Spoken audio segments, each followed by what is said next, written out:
Wassalatu wassalamu ala rasulillah. Ils le déposèrent de sa monture et ils ont dit: ô Abu Amr, le prophète sallallahu alayhi wa sallam te confie la décision sur tes alliés. Puis Sa'd se tourna vers les notables de Aws, il a dit: allez-vous vous engager à respecter la sentence que je rendrai aux Aws? Ils ont dit: oui, nous nous engageons. Allez-vous vous engager à respecter la sentence que je rendrai aux Khazraj? Les Khazraj, ils ont dit oui, la tribu Khazraj. Et il se tourna vers les immigrants, la même chose, ils ont dit oui. Et puis il jeta un regard en direction du prophète sallallahu alayhi wa sallam, il a dit: et celui qui est à côté de moi, sera-t-il lié? Il n'a pas voulu dire que mon jugement s'appliquera sur le prophète sallallahu alayhi wa sallam, où il dit que le prophète doit respecter ma sentence, etc. Par respect au prophète sallallahu alayhi wa sallam, il a dit: et celui qui est à côté de moi sera-t-il lié? Et le prophète sallallahu alayhi wa sallam a dit: oui, certes, Mu'adh. Il a dit: je juge donc que les hommes seront mis à mort, tous, selon des versions 700, 800 ou 900. Les biens partagés et les femmes et les enfants pris en captivité. Et le prophète sallallahu alayhi wa sallam a dit: Allahu Akbar, tu es jugé par le jugement d'Allah par-dessus les 7 cieux. Ça, c'est la punition de la trahison. Les Juifs ne sont pas au courant de la sentence. Et le prophète sallallahu alayhi wa sallam, il fit creuser sur une place qui s'appelait la place du marché plusieurs tranchées étroites qui vont servir de tombe. Ali, radiyallahu anhu, Zubayr, radiyallahu anhu, et d'autres, avec des épées et à côté de ces tranchées. Et puis, on appela 10 hommes. On ramena les 10 hommes, exécution, 10 têtes tranchées par terre, dans la tranche. Et Ka'b ibn Asad, son tour n'est pas encore arrivé, et il y a du monde autour de lui, avec les autres juifs, ils ont dit: oh Ka'b, qu'est-ce qu'ils sont en train de nous faire? Qu'est-ce qu'ils sont en train de faire? Il a dit: à chaque fois vous ne raisonnez pas. Vous voyez bien qu'ils appellent 10 personnes, et quand ces 10 personnes partent, ils ne reviennent plus. C'est le massacre. Et au cours de ces exécutions, il y avait un homme, un juif, un vieillard aveugle qui s'appelle Zubayr ibn Bata. Et Ibn Ishaq, rahimahullah, il rapporte qu'il était un des notables de Bani Quraïda. Et qu'est-ce qu'il a fait lors des guerres tribales? Ça c'est avant l'islam. Lors des guerres tribales entre l'Aws et le Khazraj, la guerre de Bou'at, il épargna la vie à Thabit ibn Qais ibn Shammas. Thabit ibn Qais ibn Shammas était jeune, était un enfant à l'époque. Il l'acheta et le libéra. Et puis, après l'islam, les 2 hommes se rencontrèrent. Zubayr ibn Bata, on va l'emmener pour l'exécuter, et c'était Thabit ibn Qais ibn Shammas qui va le ramener. Puis il lui dit: me reconnais-tu?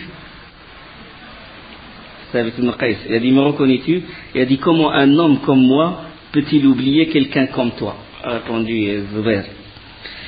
Et Thabit ibn Qais a dit: je désire te rendre service pour le bien que tu m'as fait. Et l'homme, il a dit: l'homme noble rend l'appareil. C'est-à-dire, inna al-karim yajzi al-karim. L'homme noble, il rend par la noblesse, il rend l'appareil. Alors Thabit, il a trouvé le prophète sallallahu alayhi wa sallam, il a dit: envoyé d'Allah, je suis redevable à Zubayr d'un bienfait qu'il m'a dispensé. Je désire m'acquitter envers lui. Accorde-moi sa vie. Le prophète sallallahu alayhi wa sallam accepta. Il a dit: il est à toi. Puis Thabit a apporté Thabit ibn Qais ibn Shammas, il a apporté la nouvelle à Zubayr. Et puis Zubayr ibn Bata, il a dit: un vieillard comme moi, privé de sa famille et de ses enfants, qu'a-t-il besoin de sa vie? Qu'a-t-il besoin de l'aide? Et le Thabit, il alla voir le prophète sallallahu alayhi wa sallam, il a dit: envoyé d'Allah, comme mon père et ma mère te servent de rançon, accorde-moi sa femme et ses enfants. Il a dit: c'est entendu, ils sont à toi. Et puis il a demandé ses biens. Et puis le prophète il a dit, on lui rend sa femme, ses enfants et ses biens. On lui rendit tout. Et puis là, Zubair ibn Bata, il a dit, qu'est-il devenu Ka'b ibn Asad? Il a dit, il a été tué. Il est tué. Huyay ibn Akhtab. On sait que Huyay ibn Akhtab, c'est celui qui est allé voir Ka'b ibn Asad pour le rallier avec Quraysh et Ghatafan. Et il a juré, il a dit que si Quraysh et Ghatafan, ils rebroussent chemin et te laissent tomber, moi je reste avec toi dans ta forteresse. Et là, il a tenu sa promesse et il est resté. Zubair, il a dit, qu'est devenu Huyay ibn Akhtab? Il a dit, il est tué. Qu'est devenu tel? Il est tué. Qu'est devenu tel? Il est tué. Puis il a dit, par Dieu Thabit et par le droit que j'ai sur toi, je te demande de m'envoyer rejoindre les miens. Car maintenant qu'ils sont partis, il n'y a plus rien de bon dans la vie. Au début, Thabit il refusa, mais l'homme, le vieillard, il insista, il a dit, je veux rejoindre mes bien-aimés. Et en apprenant le vif désir de les rejoindre, Abu Bakr a dit, il les retrouvera par Allah dans le feu de la géhenne éternellement. Yalqahum fin nar. Durant cette histoire, un jeune juif, et parce que le prophète l'a dit, tous les hommes, c'est-à-dire tous les mâles pivers, un jeune juif, il vient d'être pivert durant ce siège-là, le pauvre. Il s'appelle Rifa'a ibn Samaw'al. Rifa'a ibn Samaw'al. Il vient d'être pivert. Et dès qu'il a su qu'on va l'emmener pour lui couper le cou, la tête, il s'accrocha à une femme des compagnons du prophète sallallahu alayhi wa sallam. Il s'appelle Selma bint Qais al-Munzir. Il s'accrocha à elle. Il a dit, sauve-moi, sauve-moi. Wallahi, je vais faire la prière. Wallahi, je vais faire salat. Wallahi, je mangerai la viande des chameaux.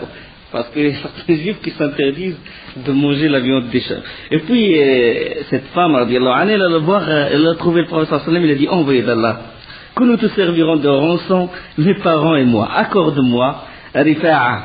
Il m'a promis qu'il priera, et il m'a promis qu'il ne s'interdira pas la viande du chameau. Et le prophète sallam accepta.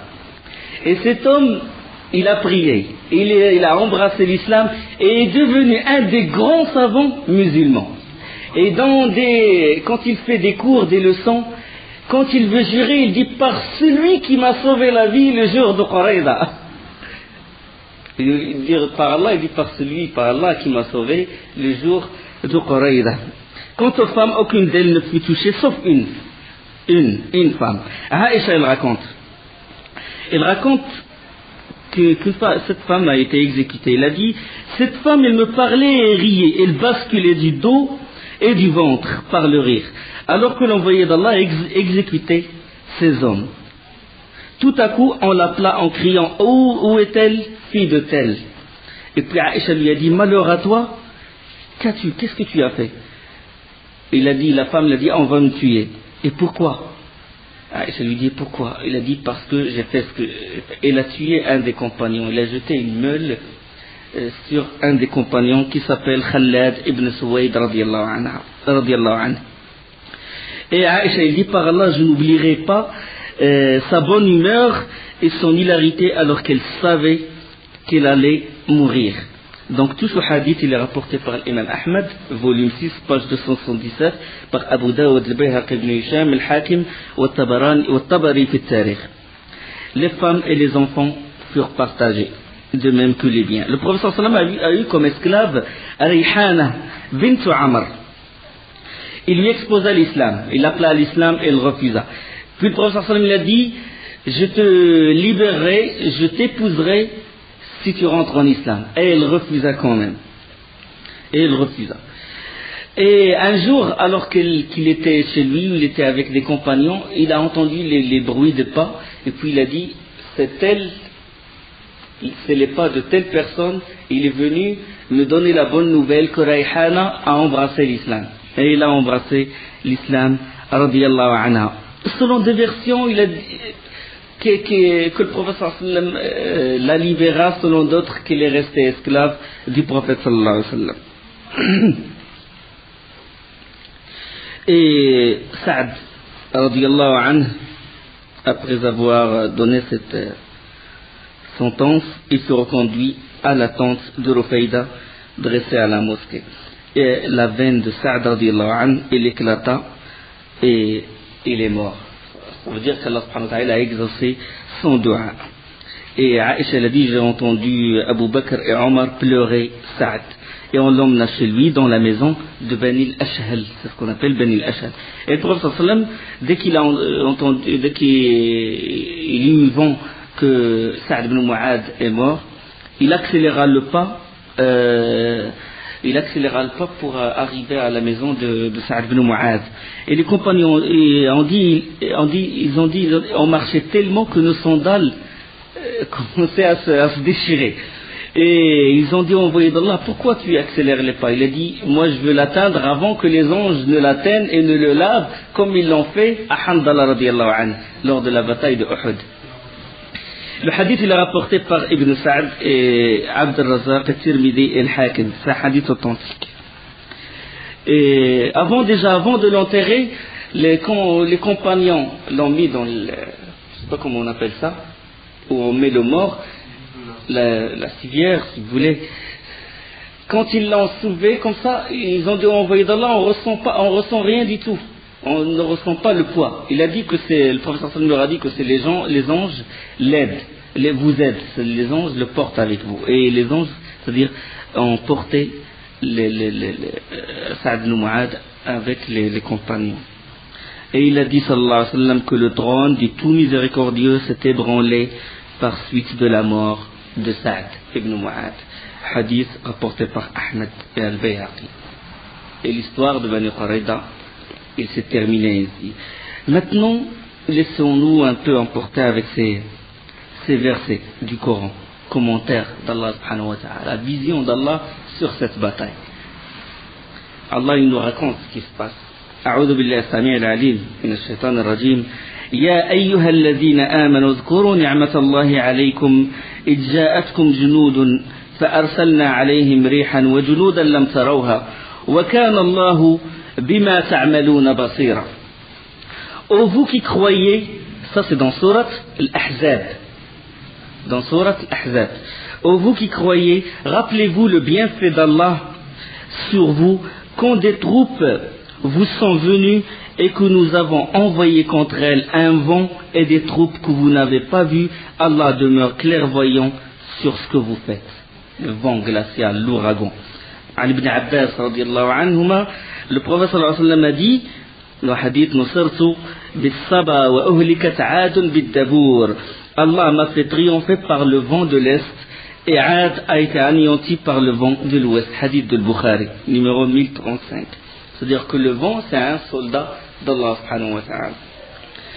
La suite des versets. إِذْ جَاءُوكُمْ مِنْ فَوْقِكُمْ وَمِنْ أَسْفَلَ مِنْكُمْ وَإِذْ زَاغَتِ الْأَبْصَارُ وَبَلَغَتِ الْقُلُوبُ الْحَنَاجِرَ وَتَظُنُّونَ بِاللَّهِ الظُّنُونَ.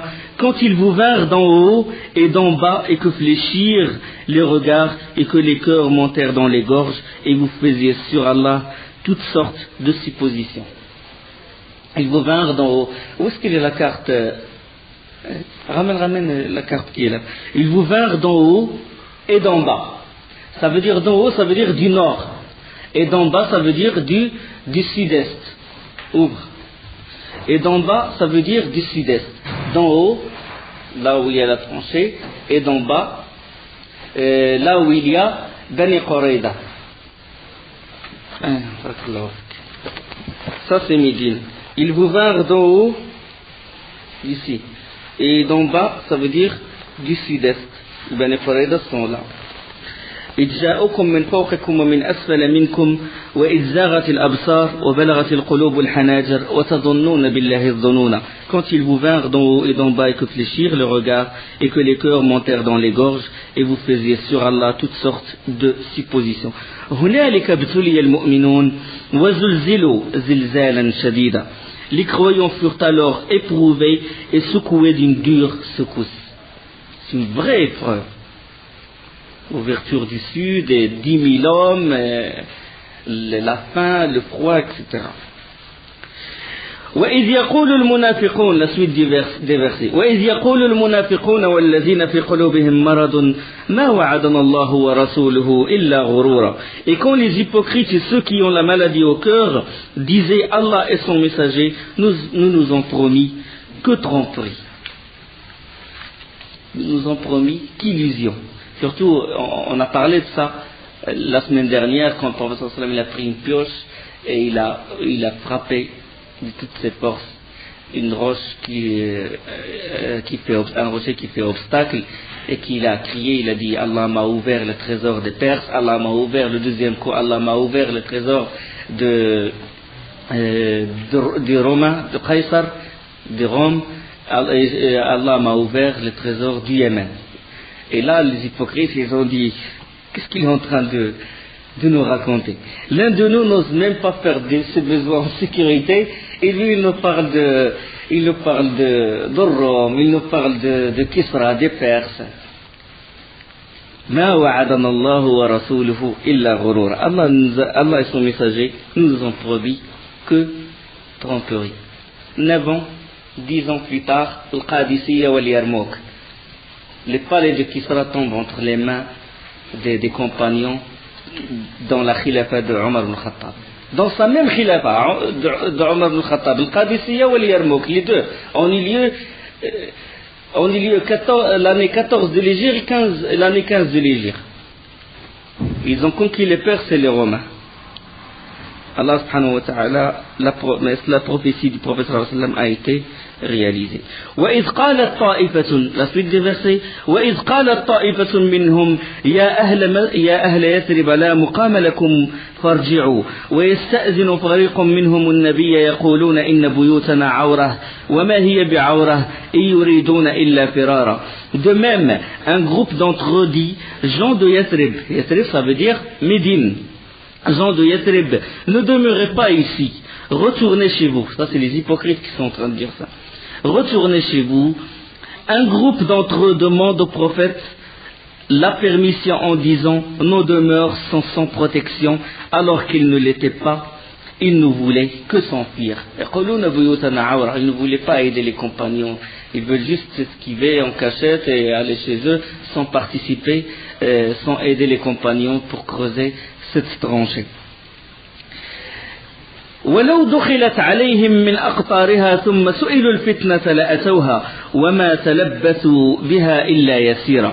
Et si une percée avait été faite sur eux par les flancs de la ville, et qu'ensuite on leur avait sollicité de renier leur foi, ils se seraient exécutés, certes, et n'auraient guère tardé. Ils se seraient exécutés, certes, et n'auraient guère tardé.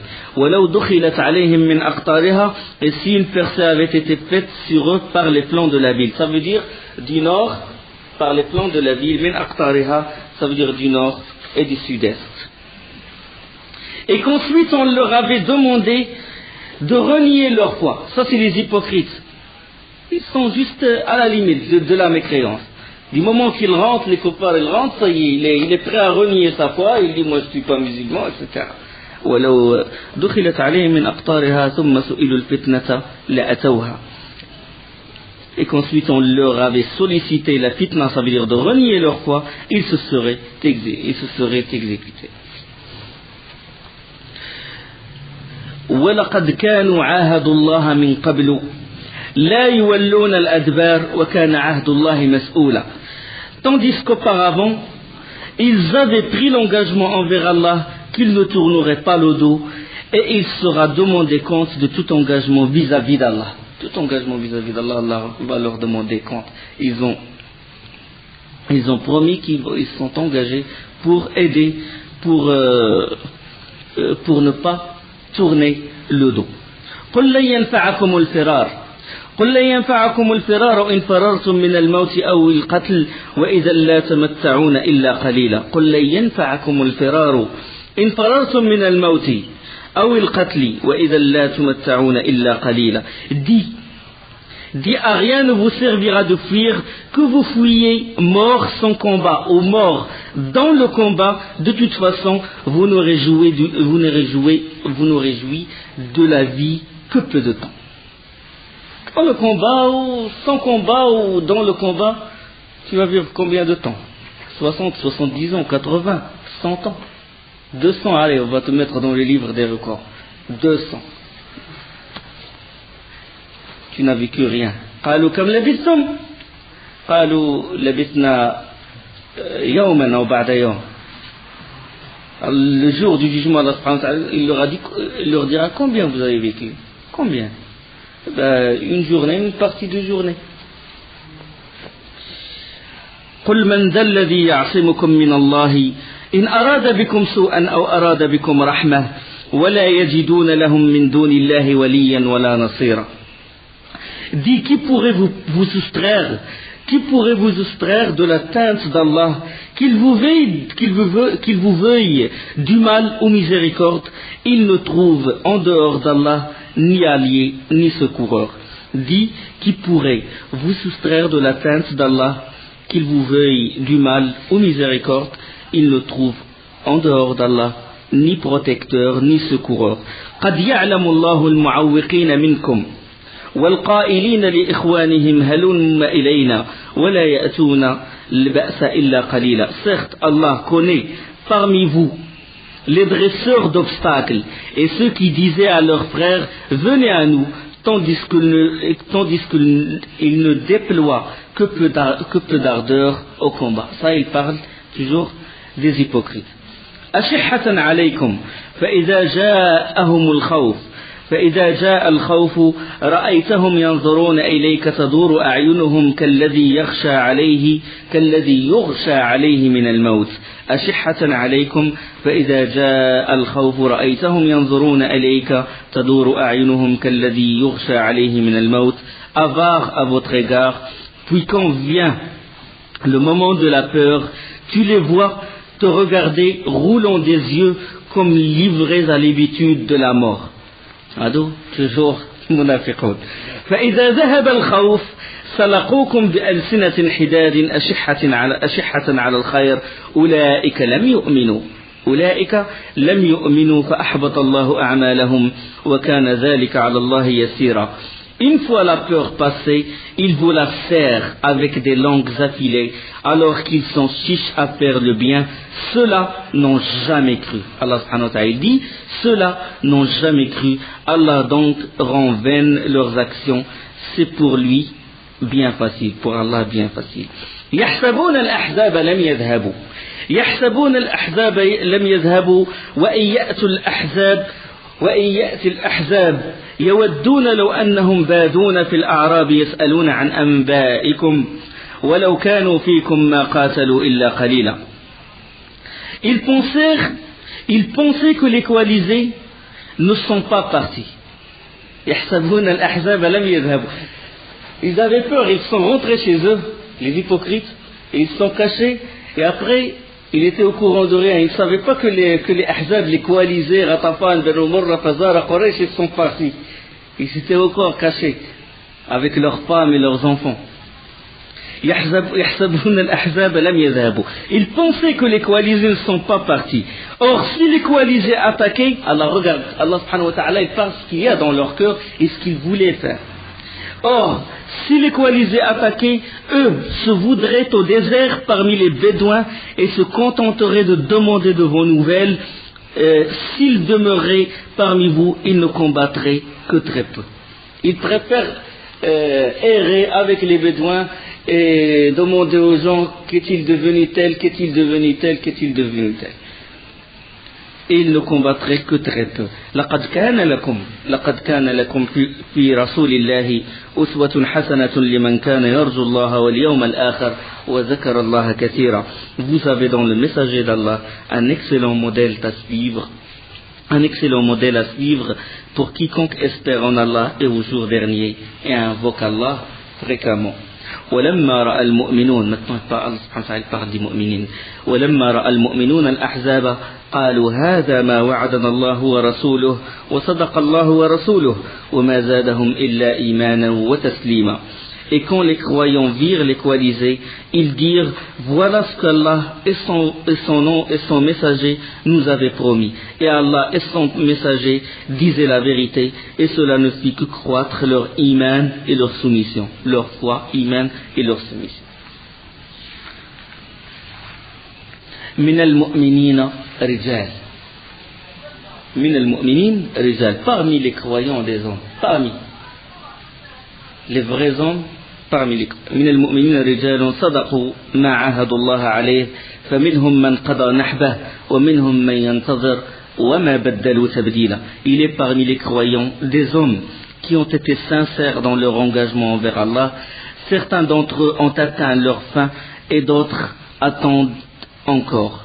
Et ils n'ont varié aucunement dans leur engagement. ليجزي الله الصادقين بصدقهم ويعذب المنافقين إن شاء أو يتوب عليهم إن الله كان غفورا رحيما, afin qu'Allah récompense les véridiques pour leur sincérité et châtie s'il veut les hypocrites ou accepte leur repentir, car Allah est pardonneur et miséricordieux.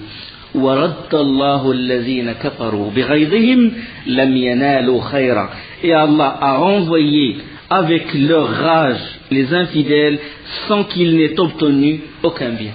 Ils n'ont rien obtenu. 10 000 hommes, qu'est-ce qu'ils ont fait devant une petite minorité des musulmans? Qu'est-ce qu'ils ont fait?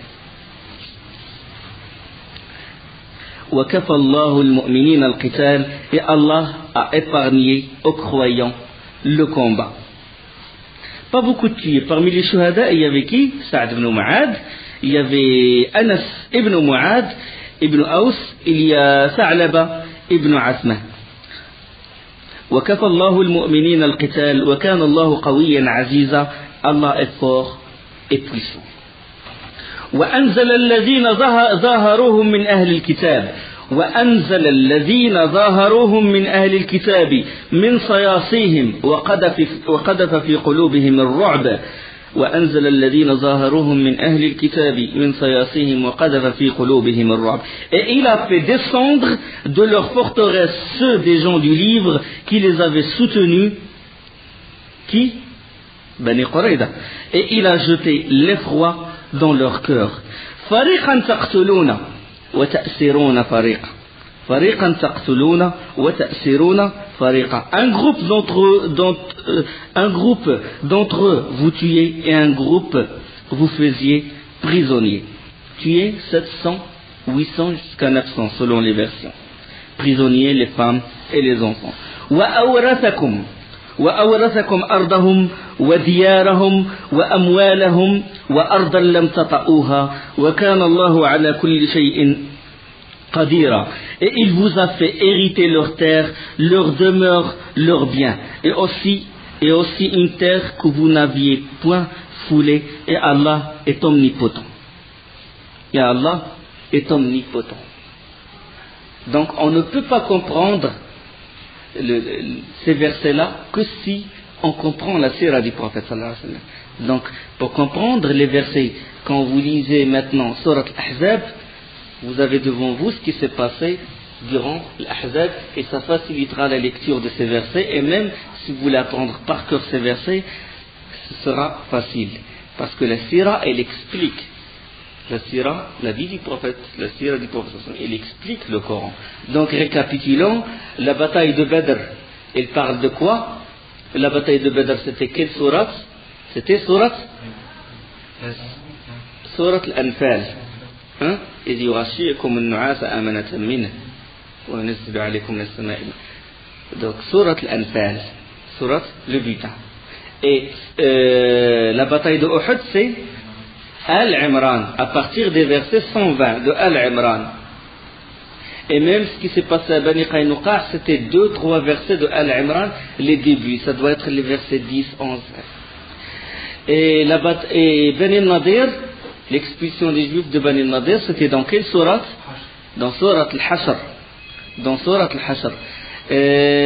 Quoi encore? À part la bataille de Bani Nadir. La bataille Bani al-Mustaliq, on a parlé. l'affaire de la diffamation, quand ils ont accusé Aïcha radiallahu anha d'adultère, se trouve dans Surat Nour. On va trouver ça dans Surat Nour.